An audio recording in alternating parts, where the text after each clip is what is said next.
সন্তানদের জন্য কবি সুকান্তের ভাষায় একটা সুন্দর পৃথিবী আমরা গড়ে যেতে চাই। বিএনপির স্থায়ী কমিটির সদস্য সালাউদ্দিন আহমেদ বলেছেন, আওয়ামী লীগ নামে বাংলাদেশে কেউ রাজনীতি করতে পারবে না। সেই আওয়াজ আমরা উঠাচ্ছি। আমরা আওয়ামী লীগের এই গণহত্যা ও মানবতা বিরোধী অপরাধের জন্য রাজনৈতিক সংগঠন হিসেবে বিচার দাবি করছি। আজ দুপুরে জাতীয় প্রেস ক্লাবে আঞ্চলিক সম্পাদক পরিষদ আয়োজিত জাতীয় ঐক্য ও বর্তমান বাস্তবতা শীর্ষক আলোচনা সভায় প্রধান অতিথির বক্তব্যে তিনি এসব কথা বলেন। সভায় বক্তারা বলেন, আজকে কত বছর যাবত ঝুলে আছে, আমরা সেটার অবিলম্বে বিচারের অবস্থান দেখতে চাই। 6 মাস পেরিয়ে গেছে, আমাদের বেসিক অনেক দাবিগুলা ডক্টর ইউনূস সাহেব মনে করতেছেন না কিংবা করতে পারতেছেন না, সেই বিষয়টা আমি বলছি না।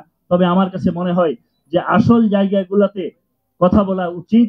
সবচেয়ে বড় জিনিস যে মানুষ এখন কারো কাছে আশ্রয় পায় না, আশ্রয়ের জন্য মানুষ নেতাদেরকে চায়। সেই নেতা বিতর্কিতরা ছিল বলে তারা চলে গেছে। একটা সুন্দর নির্বাচন যাতে হয়, সেই নির্বাচনটা খুব তাড়াতাড়ি যেন হয়। শেখ হাসিনার বিদায়ের মধ্য দিয়ে আমার কাছে মনে হয়েছে বাংলাদেশে অনেক বড় সংস্কার হয়ে গেছে। সন্তানদের জন্য কবি সুকান্তের ভাষায় একটা সুন্দর পৃথিবী আমরা গড়ে যেতে চাই।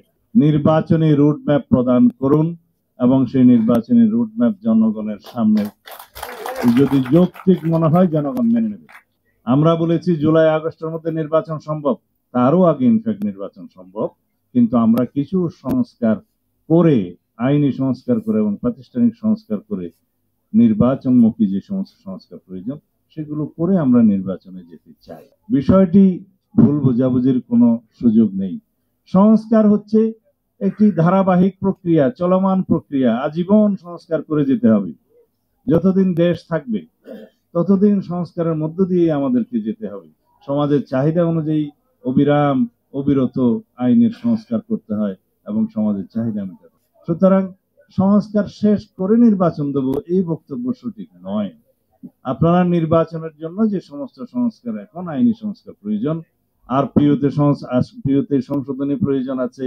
আওয়ামী লীগকে আপনি কয়দিন রাজপথে পুলিশ দিয়ে ঠেকাবেন? আপনারা বলবেন আওয়ামী লীগকে নির্বাচনে আমরা চাই না, আওয়ামী লীগ এই দেশে রাজনীতি করতে পারবে না, কিন্তু কি পদক্ষেপ নিচ্ছেন? আইনি কোনো পদক্ষেপ কি এই সরকার নিচ্ছে? না। আমরা বলেছিলাম সংবিধানের 47 অনুচ্ছেদ অনুসারে রাজনৈতিক সংগঠন হিসেবে আওয়ামী লীগের বিরুদ্ধে গণহত্যা এবং মানবতা বিরোধী অপরাধের জন্য বিচারের ব্যবস্থা করা হোক এবং সেই নিরিখে সংশ্লিষ্ট আইন, আন্তর্জাতিক অপরাধ আদালতের আইন সংশোধন করার আমরা দাবি জানিয়েছিলাম, এদেশের মানুষ দাবি জানিয়েছিল। আমিনা ইসলাম, আজকের সংবাদ।